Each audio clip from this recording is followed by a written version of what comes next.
share, recipe share. Share a little recipe with Recipe Share. Recipe Share, Recipe Share. Share a little recipe with Recipe Thank you for Share. joining us for this episode of Recipe Share, a program on AADL TV where we share recipes from a featured category. Today we're celebrating casseroles. I'm Beth and I'm here with Katie and Elizabeth to tell us about the recipe. So Elizabeth, let's hear what your casserole was. Sure, thanks, Beth. I've been excited about this one for a while. I made my casserole back when I had my parents over for Easter brunch. This was a new to me casserole, and it is in classic form, I admit, but it is from a Real Simple. You all know how I love their recipes. And it is a croque madame and tot casserole. Here's a little picture of what it's supposed to look like. I also have a photo that I'll share later of what mine looked like, but it looked pretty similar, which is always good. So this is like the most indulgent thing. It's wild. I honestly don't know if I would make it again because it was just like, I was like, I feel like I'm going to have a heart attack, but my mom loved it. So basically what you do is you preheat the oven to 375, you lightly coat on a 9x13 baking dish with cooking spray or butter, or however you do that. And then you melt 3 tablespoons of butter in a saucepan, add 3 tablespoons of flour, and cook it together until the flour is kind of getting brownish. Then you slowly add 3 cups of half and half, whisking it constantly until it's all incorporated. And then you add 1.5 cups of fontina cheese that you have shredded. And you continue to whisk until it's just this smooth, cheesy sauce. And then you add 2 tablespoons of Dijon mustard, salt, and pepper, whisk to combine. Then in a large bowl, you have tossed together 4 cups of frozen tater tots, just from the frozen aisle, and 6 ounces of thick cut ham that you have cut into like bite-sized cubes or pieces, however you want to do it. Then you add the cheese sauce, stir it all together, and it even cautions in the recipe, mixture will be thick, which I was glad that they said that because I was like, whoa. You spoon it into a prepared baking dish, and you top with another 1/2 cup of shredded fontina and then a few more potato tots just to kind of have them on top to get crispy. You bake about 25 to 30 minutes. Then you take it out of the oven and crack 6 eggs on top, just into where there's kind of a crevice, and then put it back in the oven for another 18 to 20 minutes until the egg whites are set, but it's still, the yolks are still runny. And then you sprinkle with some chives and serve. It looked lovely. It went over very well. It was a great brunch casserole. It did feel very indulgent. It was definitely pretty heavy, but it was super good and extremely easy to make. Like, the frozen tater tots, like the cheese thing, super easy. It came out as promised, which I always am excited when that happens. And it looked really, it was like presenting it. It was quite visually appealing with like the eggs and the kind of crispier tots on top and all that. So I would certainly recommend it. I feel like it would also be good for kids. They would probably really like it. Like I said, I don't know, I'll probably make it again at some point. Not a regular thing, but it was delicious and definitely something to keep in my back pocket for a brunch situation. Well, that sounds amazing. Yeah. I love a tot casserole. This one is a little different than any that I've ever tried before, though, so that's really cool. I have a place in my head for this recipe already.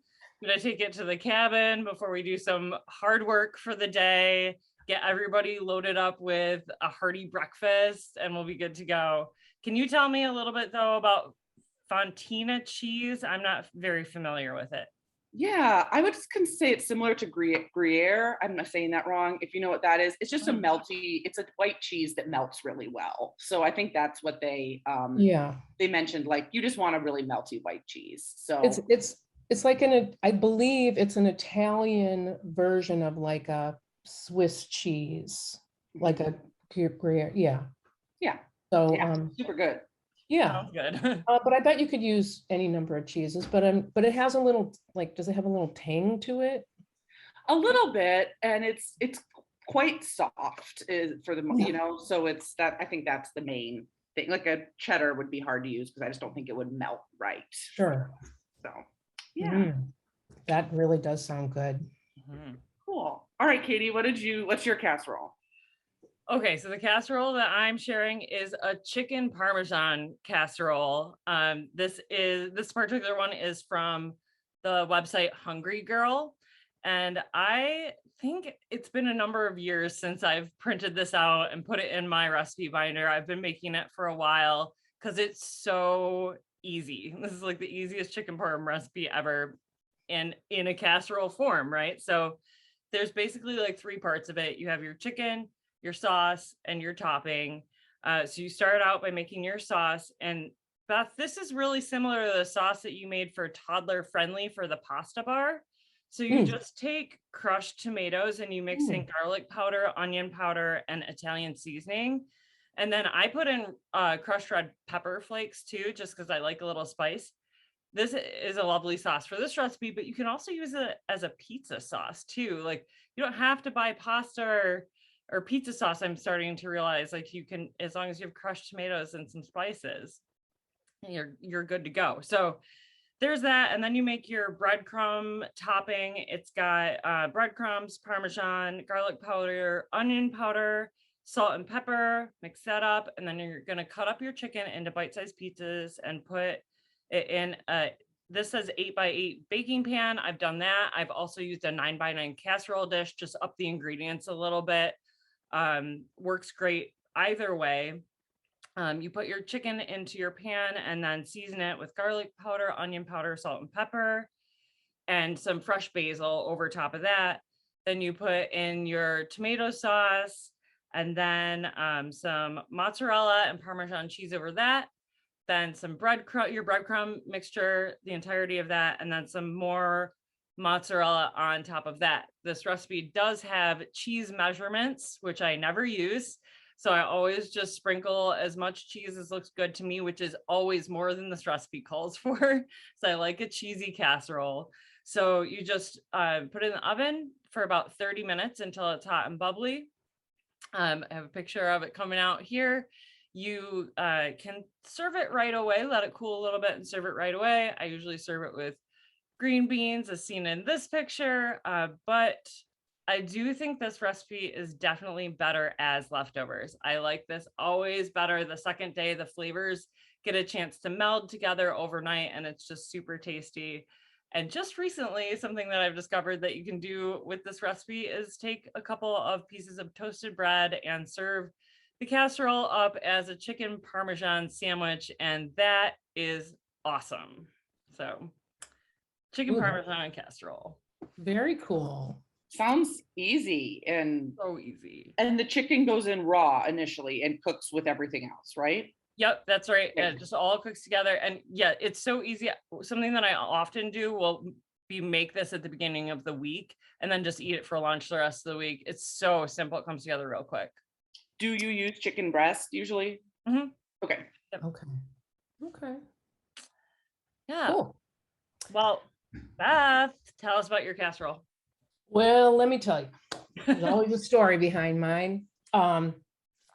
This is to me like a quintessential casserole, chicken broccoli casserole, but using a can of cream of whatever soup.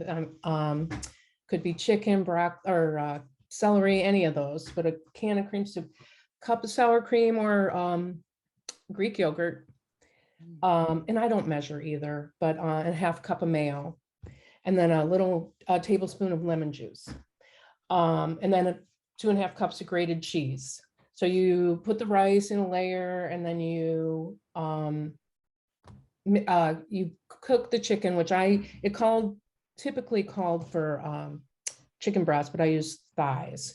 And did I mention? I don't think I mentioned that when I looked this up on the internet, and as soon as I tasted it, I remembered that my college roommate used to make this very recipe. And it was like, this was exactly what, because she was more like a mom to us, Sue Bailey, if you're watching this.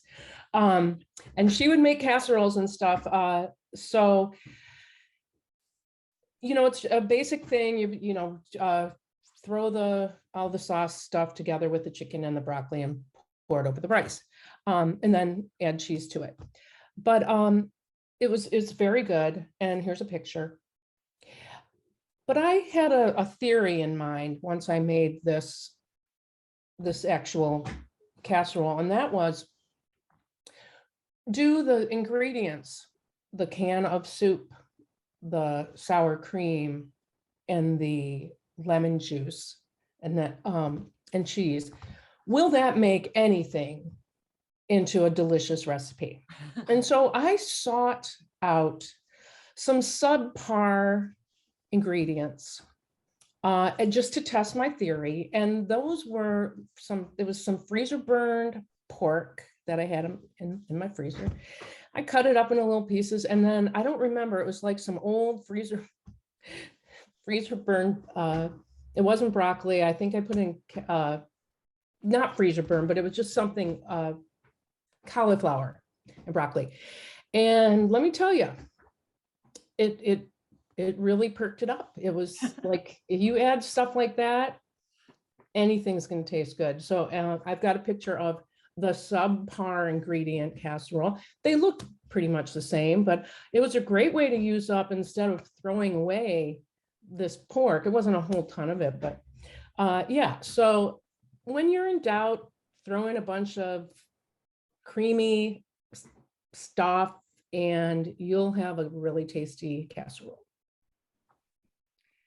What, I know you said different cream of whatever soups work, but what, do you have one that you typically use? Do you use cream of celery? Is that what you said? I may have had cream of chicken. We just keep some. I do use cream of celery, cream of mushroom, any of those things, any of those three creams. It's not something I make a lot either, but it was good. It's a casserole. Yeah. And I like the ingredient perking up. That's a hot tip. Yeah. Yeah. And the lemon juice too, with the cream, and it just adds that little kick. It's just good. And then also sometimes people put breadcrumbs or panko on it. I don't think I did. No, I covered it with cheese. Cheese makes the casserole go round. So, all right. Well, if we don't have any other comments, I just wanted to say thank you for watching this episode of Recipe Share. Be sure to click the link below to look at the event page on AADL.org to find the recipes that we talked about today and share your own in the comments. Join us next time when we will be talking about recipes that are one-pot wonders, I believe it is. Yes. And we look forward to hear what you've been making. So thanks for sharing. Recipe share, recipe share, share a little recipe with Recipe Share.